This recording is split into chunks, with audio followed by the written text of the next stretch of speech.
Welcome to Creativity with Kim, where everyone is welcome and creativity is for everyone. We're going to be using the January stamp of the month. It's a new month and a new stamp of the month, and there's so many cute things on this stamp set. And I'm using one of our how-to books, Make It From Your Heart, Volume 1. I think it's actually sold out now. So I've already stenciled the background of one of the sheets of Mink cardstock, and you can see I have a stencil that I've cut out using the Sweet as Honey digital art collection. And the paper that I'm using there is Sweet as Honey paper collection, which is the new one that just was released. So I am going to add stenciling in those areas that I'm just showing you there on that piece of paper. So I am just going to use some washi tape, and sorry, I realized after I recorded this that it was a little off camera. You can see some of it, but you can't see the bottom of the page, and for that I apologize to you.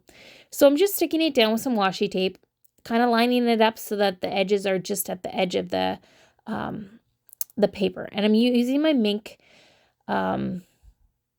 ink on the Mink cardstock, so it's tone on tone, and I'm using a wedge of a round sponge to do that.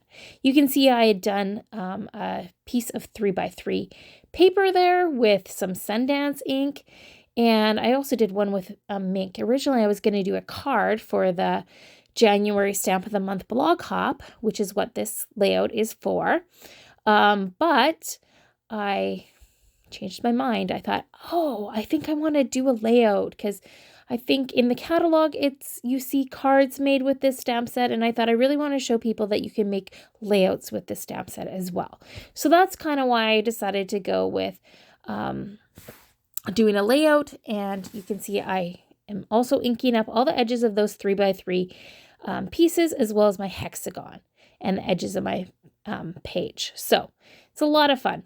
But you could really use this idea on a lot of different things. So great for cards, great for layouts. I'm pulling out that sketch again to get an idea of how it's laid out so that I can see how to put my pieces of paper as well as the photos that I've grabbed. So I've grabbed a whole bunch of photos. They're not all from the same day or anything. And I'm just lining up all my pieces and then going to figure out where I want my photos as well. So, I kind of want to have it so that the people are kind of looking into the middle of the layout, which it's not completely like that, but I also grouped the photos of me and my husband with our oldest, and I think that's our first family photo. It's his first trip to the mountains on that side, and a picture with me with him. And then on the other side is some things about him. He's named after my grandfather, so there's a picture of the two of them and him with his great-grandma as well. He loves computers to this day, so I put a photo of him like that, and then just he's a happy guy. So I am going to be adding journaling to this later. I didn't journal on this at all. Now, for the second page, I'm just moving my background pages next to each other so that I can line up that first square so that I get it all nice and even, so that when I put it in my album, it'll all match up, which is what I like to do. It's nice with this grid kind of layout that you can easily line up all your pieces and stuff. Now, you can see that 1B paper was sticking out a little bit, so you'll see me in a few minutes just come in with some scissors and trim that up. So it's a really fun layout. I've used this for different ones over the years and changed up the paper, and it's worked great. So just adding a little bit of sponging there on the edge. I stamped the mouse already in intense black ink because I'm going to color it in. And then I have a bunch more of these hexagons, and I'm going to add some of the sayings from the stamp set with some Sundance ink. So I'm conditioning my stamps on my arm because they're brand new. I haven't used them, and I want to just get that factory shininess off of them so that they'll actually pick up the ink a little bit better. So you can see I'm rubbing it on my arm, then I'm stamping it off once onto some scrap paper just to make sure that it's getting the ink on it really well. And then once I'm done stamping, I am cleaning it with my chamois. Now, when you're stamping images, you want to make sure you have some kind of foam underneath. There's this foam in the packages. Otherwise, you can churn over your Versamat, which I have underneath, and there's foam on there as well. So I've got those 4 different sentiments there. and my mouse. And then I decided for my journaling spots, I also want to add some of the flowers from this set. So there's a little image of 4 little flowers, and I figured I could fit 3 there. So I'm stamping it 1 on either side, and then I'm going to stamp another one in the middle. And it worked perfectly. So I liked that just with the intense black ink. I wasn't sure if I wanted to color it in or not, and I decided not to. I mean, maybe as I add my journaling, I will decide to color it in, but I really like it how it is. So you could always add some stickles. You could add some shimmer brush to it. And then I decided that I wanted to jazz up these hexagons a bit, and I'm adding stitched marks with my journaling pen around the edges of those as well.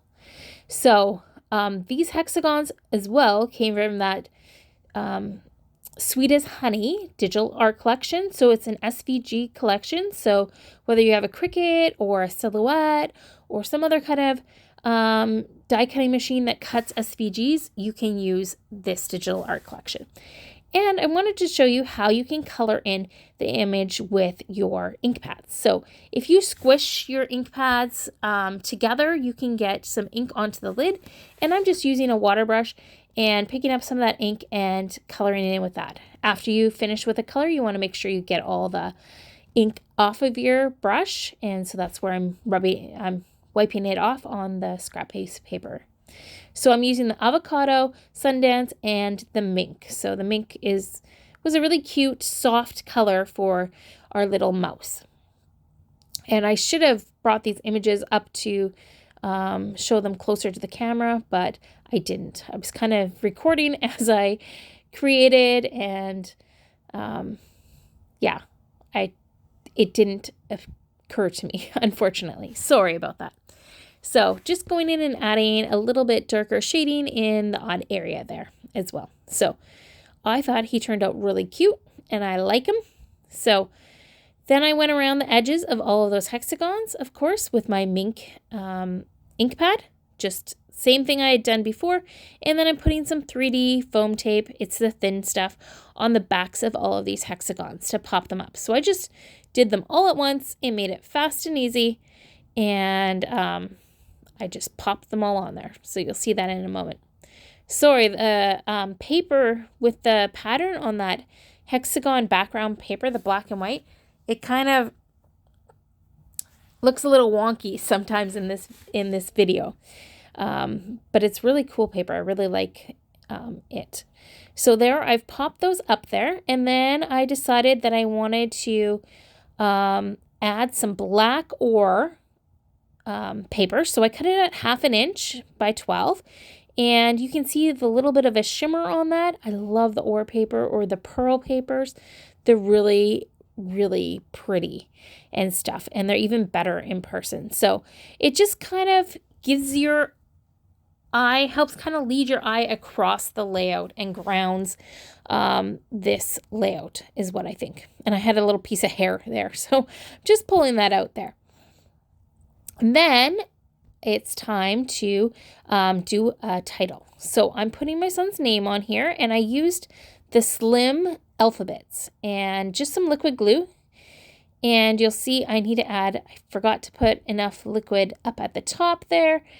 And of course, with liquid glue, you have a little bit of time to wiggle things around and get it done. So it just takes a few moments. I had debated adding some of the white gel pen to the letters, but I decided I didn't like that. So you could add stickles, you could add some shimmer brush to it, and it would look really pretty too. So not that I'm going for pretty necessarily for this one. So I added a little bitty gem to the middle of that flower, and then I'm adding just some of the clear sparkles as well to this layout. So I'm adding 3 here. I'm kind of making some triangles as well. So I've got 2 there, and I decided I was going to do a 3rd one, and then I realized that there's the little dot for joy. So I added a little bitty one there too, and it just forms some triangles. And then I also decided that I wanted to dress it up a little bit more and added some more stitched lines all around kind of the outside of those blocks of paper. So I thought it added a nice finishing kind of detail on it, and I really like how that turned out. So there's the slim alphabet. So I hope you enjoyed this, and the link to the blog copy is in my description box, as well as a link for all of the products I used. If you like this, please give it a thumbs up, and I would love it if you'd subscribe and hit the notification bell to follow my YouTube channel. So have a great day. God bless. Bye.